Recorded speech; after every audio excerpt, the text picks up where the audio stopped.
Hi అండి. ఈరోజు మనం డోనట్ రెసిపీ ఎలా చేయాలో నేర్చుకుందాం. దానికోసం 250 grams maida, 30 grams sugar, yeast 4 grams, salt పావు teaspoon and milk 120 grams ఇవన్నీ మిక్స్ చేసుకొని చపాతీ ముద్దలాగా బాగా కలుపుకోవాలి. ఇప్పుడు ఇందులో 35 గ్రామ్స్ బటర్ కూడా వేసుకొని బాగా కలుపుకోవాలి.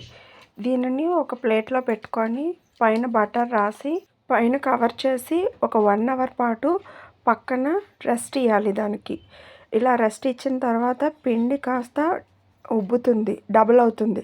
దానిని బయటకు తీసి కాస్త ఒత్తుకొని చిన్న చిన్న ముద్దలుగా చేసుకొని మీకు కావాల్సిన సైజులో డోనట్ లాగా ఇక్కడ చూపిస్తున్నట్టు రౌండ్గా చేసుకొని ఏదైనా షార్ప్గా ఉండే రౌండ్ దానికి హోల్స్ లాగా ఇలా ఇక్కడ చూపిస్తున్న విధంగా పెట్టుకోవాలి.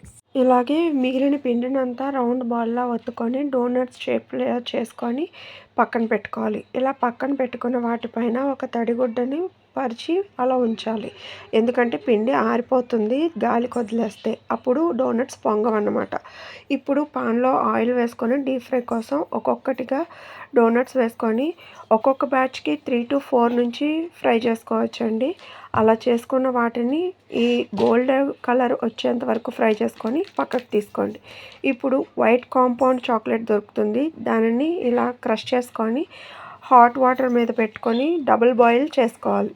ఇలా డబుల్ బాయిల్ చేసుకున్న తర్వాత వీటిని ఒక చిన్న చిన్న బ్యాగ్స్లో వేసుకొని పక్కకు పెట్టుకోండి. ఇప్పుడు మనం తయారు చేసుకొని పెట్టుకున్న డోనట్స్ అన్నింటినీ వైట్ అండ్ డార్క్ చాక్లెట్స్లో డిప్ చేసి పక్కన ఆరబెట్టుకోవాలి. అలాగే మనం ప్యాకెట్స్లోకి తీసుకున్న చాక్లెట్స్ని కూడా ఈ విధంగానే పైన ఇలా అందంగా గార్నిష్ చేసుకోవాలి.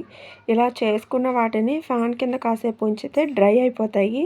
తర్వాత ఎయిర్ టైట్ కంటైనర్లోకి తీసుకొని ఎప్పుడు కావాలంటే అప్పుడు ఎంజాయ్ చేయొచ్చు.